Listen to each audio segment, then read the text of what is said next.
Tema firman Tuhan pada siang hari ini bukan alamat palsu, tapi janji palsu. Sesuatu yang palsu itu nggak enak, saudara. Ya. Nggak ada nilainya.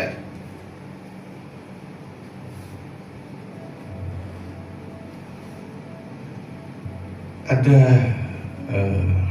gambar di situ. Ya. Ini kalau kita lihat sepintas itu mantan presiden tuh, ya, Jokowi, ya.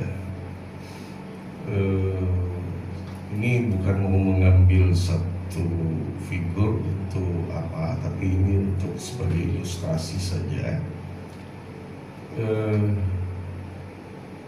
Mirip sekali. Ini ada di Museum Madame Tussauds, ya. Dia ada di Singapura, ada di Hong Kong, ada di London kalau nggak salah. Tempat lain saya nggak tahu. Ya. Jadi setiap tokoh-tokoh yang ada di dunia itu ada patung lilinnya. Mirip persis dengan dibuat mirip persis dengan aslinya. Sehingga kalau orang yang aslinya ada di sebelahnya, kalau orang itu nggak bergerak, saudara, itu sama, ya, persis. Nah, seperti ini, kita nggak tahu mana yang asli, mana yang palsu. Kalau kita tidak meneliti, kalau kita tidak meriset, kalau kita tidak memahami pribadi orang yang dibuat patung itu, saudara, maka kita nggak akan pernah tahu mana yang asli, mana yang palsu. Karena semuanya terlihat sama persis. Jadi perlu ada penelitian, perlu ada tindakan untuk mengetahui.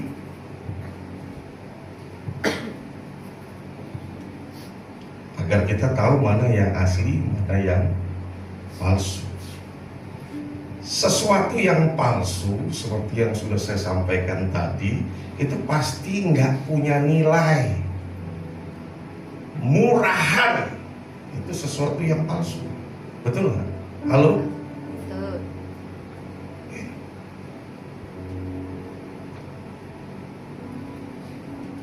Mungkin kalau sepintas, ketika kita menggunakan barang-barang dan brand-brand tertentu, saudara, yang dikenal banyak orang itu sebagai brand mahal. Kalau orang yang nggak pernah pakai brand itu, mungkin dia akan lihat, waduh. Tapi kalau dia yang punya, pernah pakai itu, dia tahu itu asli atau tidak. Karena dia sudah alami. Ya, kalau dia belum pernah punya, dia belum pernah alami, dia nggak tahu itu asli apa enggak. Kalau orang yang sudah pernah alami, sudah pernah punya, pasti hanya dengan cukup melihat saja, dia sudah tahu itu asli atau palsu. Jadi sesuatu yang palsu itu pasti tidak bernilai atau murah. Begitu juga dengan yang namanya janji palsu. Makanya saya mau mengajak setiap kita, saudara, untuk tidak gampang berujar demi mendapatkan legitimasi, demi mendapatkan kepercayaan akan apa yang kita ucapkan. Seringkali tanpa sadar kita membuat sebuah janji yang kadang pada saat kita ucapkan itu kita sadar betul kita tidak mampu menunaikan.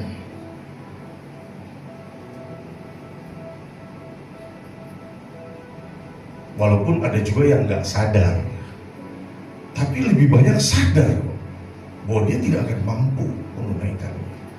Tapi demi agar orang bisa menerima atas apa yang dia mau kerjakan, sampaikan itu.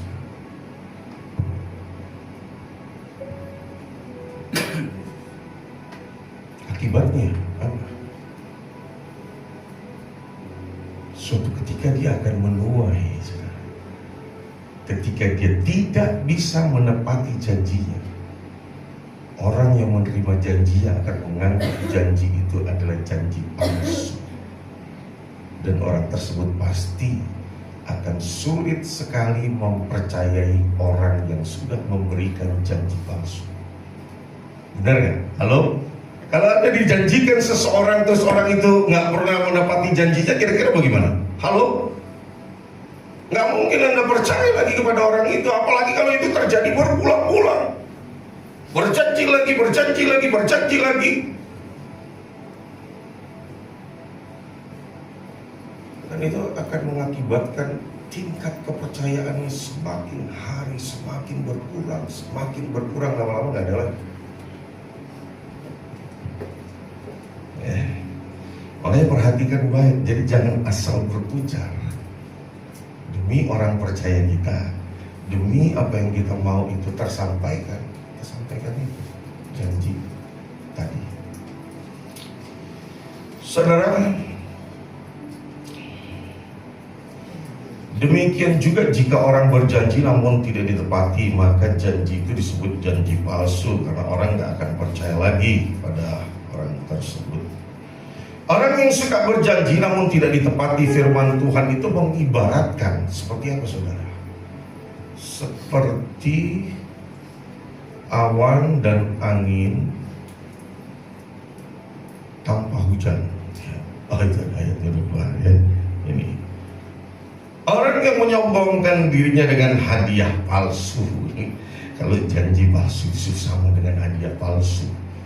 Belum dapat baru janji doang. Ya. Seperti ada awan dan angin tapi tanpa hujan. Saudara, saya nggak tahu ya kalau di wilayah Pontianak, tapi untuk wilayah Sungai Raya dalam di bagian Kubur Raya ini, kalau masih seminggu 2 minggu nggak hujan itu nggak problem. Tapi kalau udah sebulan problem. Kenapa? Akan banyak tangki mobil itu masuk ke komplek-komplek. Tangki isi air itu. Karena orang akan membeli air.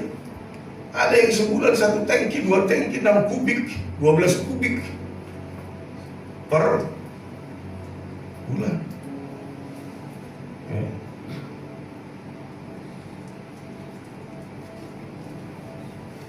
Nanti kadang-kadang dilihat, wah, sudah mendung, awan datang, gitu. Ada angin juga.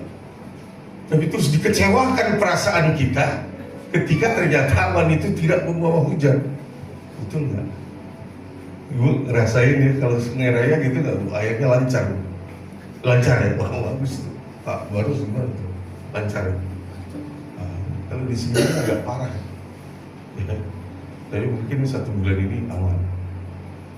Ya, sudah saya selesaikan. Tapi kita beberapa masyarakat ya, kemarin rapat dengan direktur PDAM. Kita tidak bahas itu sekarang.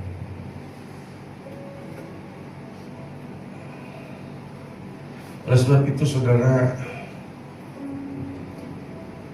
berhati-hatilah saat berujar atau berjanji. Karena itu kita sedang mempertaruhkan kepercayaan kita kepada orang. Makanya sering saya bilang begini, kalau kau lakukan sesuatu terus itu mentok, kalau nggak ada jalan lagi, sepertinya no way, bernasab. Tapi saya tidak menyarankan, karena satu-satunya jalan bernasab. Waktu kau bernasab, jadi itu pasti digenapi, saudara. Tapi ketika nasarmu tidak kau tepati, nasar itu akan mengejarmu. Orang banyak tuh gampang ngomong, oh ya, nanti kalau saya begini, begitu dengan saya berbuat ini, maka saya akan lakukan ini.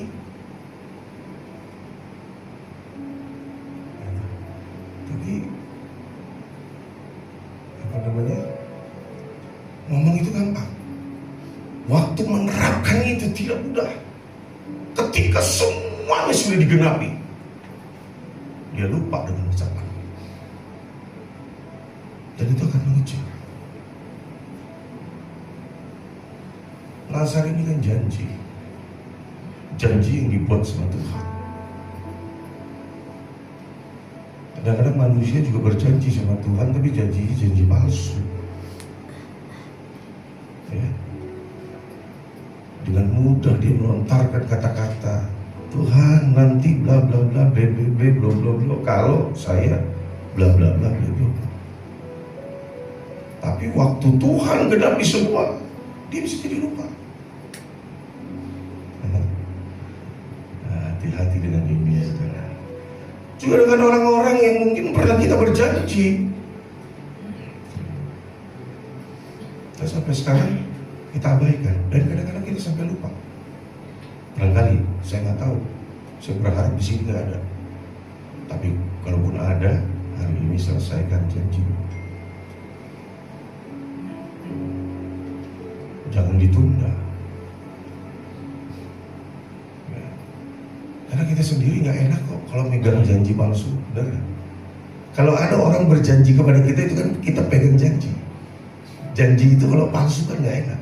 Apalagi kita juga harus menyadari kalau kita berjanji terus janji kita tidak kita tepati kepada orang lain kan sama aja. Kadang-kadang kan kita ego, kita mikirnya kalau itu kepada kita nggak enak, tapi pada orang lain biarin aja. Itu ego.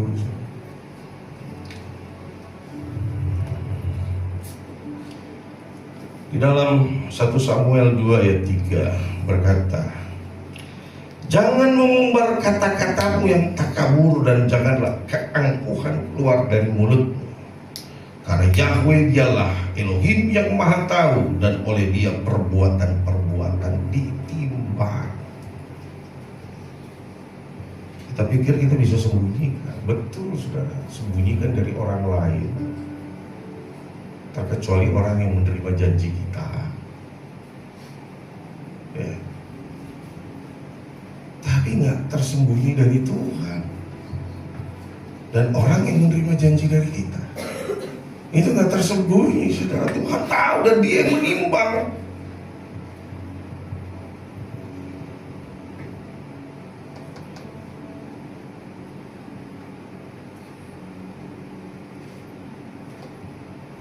Ini baru kita masuk ke topik utama, saudara.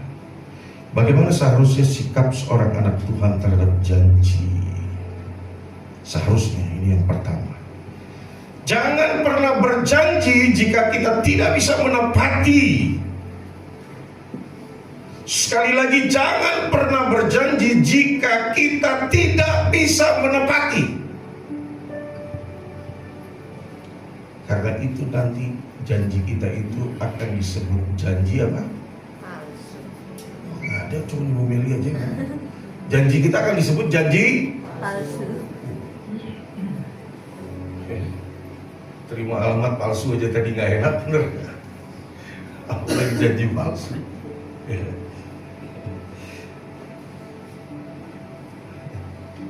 Khotbah 5 ayat 5. Lebih baik jika engkau tidak bernasar daripada bernasar dan tidak menepatinya. Yaitu bernasar itu salah ketik gitu.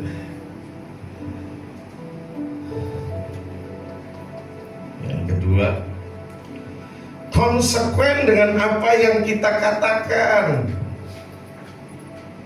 Nggak usah dibumbu-bumbuin. Ya. Waktu yang akan membuktikan siapa diri kita. Tak perlu kita membuktikan siapa diri kita.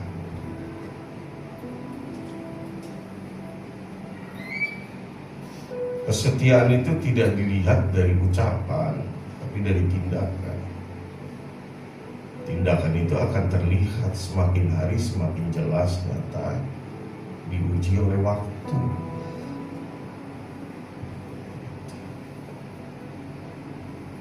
Seperti yang saya sering kali bilang, dalam pertumbuhan iman itu lebih baik step by step, sampai betul-betul mengerti, sehingga kita jadi orang yang fundamental.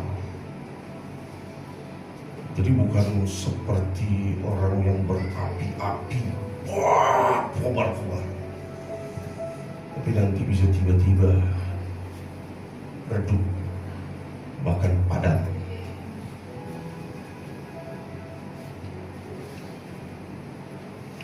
Matius 5 ayat 37 berkata, akan tetapi biarlah perkataanmu iya jika iya, tidak jika tidak. Dan yang selebihnya hal itu berasal dari yang jahat. Masih berani ngomong iya, iya, tidak, tidak. Ya. Jangan karena perasaan gak enak, jaga perasaan. Kalau kita jaga perasaan kemudian orang itu tersesat, orang itu mau masuk sumur, orang itu mau bunuh diri, malah lebih celaka. Betul nggak? Kita harus mengingatkan orang tentang kebenaran dengan cara-cara yang santun tentunya. Dan kita nggak bisa maksa untuk orang itu berubah, nggak bisa. Kita hanya bisa mengarahkan, menghimbau, mengajak. Perubahan itu kan muncul dari dirinya orang itu, atau dari diri kita sendiri juga yang ada keterlibatan Tuhan di dalam. Lebih mantap, lebih pasti.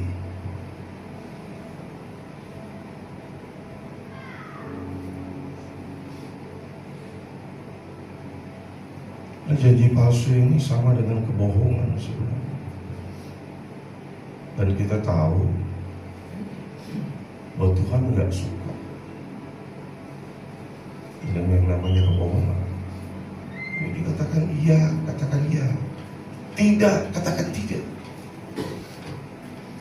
Selebihnya itu berasal dari si jahat. Janji palsu ini termasuk dalam barisan dusta. Ya. Jadi perkataan dusta itu, kalau saya nggak salah, ada 500 sekian, saudara. Nah, salah satunya janji palsu.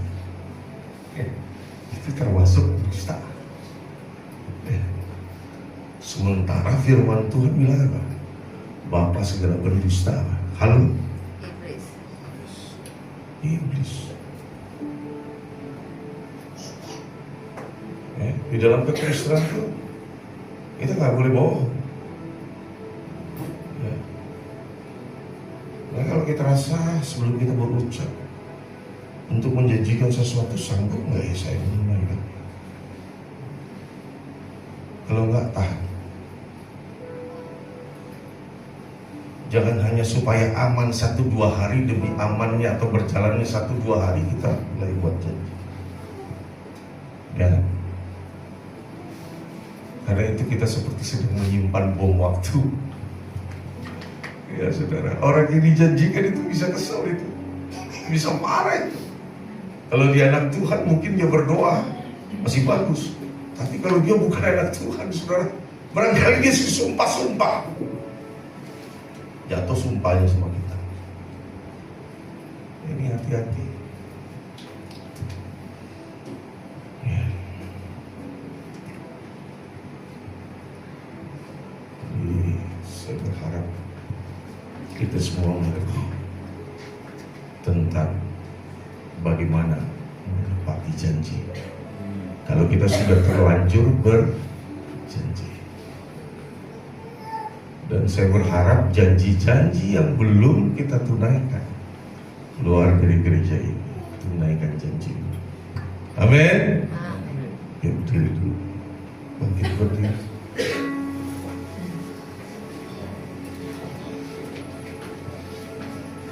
Saya pengen kita semua bebas dari utang janji, ya, supaya kita jadi orang yang merdeka dalam segala sesuatu. Amin. Ikutin saya ngomong. Ya. 1, 2, 3. Pada pagi hari ini, di hadapan Tuhan, saya menyatakan akan menunaikan janji-janji yang pernah keluar dari mulutku, yang kuberikan, yang kusampaikan kepada orang-orang, atau bahkan kepada Tuhan, aku akan menyelesaikannya, sehingga aku jadi orang yang merdeka, bebas dari janji palsu. Haleluya, silakan dulu. Silakan, enteng itu baru ngomong, udah enteng. Coba sih, gimana perasaan? Enteng? Nanti Anda semua. Saya nggak tahu di sini ada berapa banyak orang yang punya janji sama Tuhan. Ada berapa banyak orang yang punya janji sama orang lain. Itu yang tahu Anda sendiri. Tapi keluar dari tempat ini, usahakan untuk memegang janji itu. Biarlah janji palsu menyingkir dari dalam kehidupan kita. Amin. Bapa Yahweh di dalam Tuhan Yesus Almasih.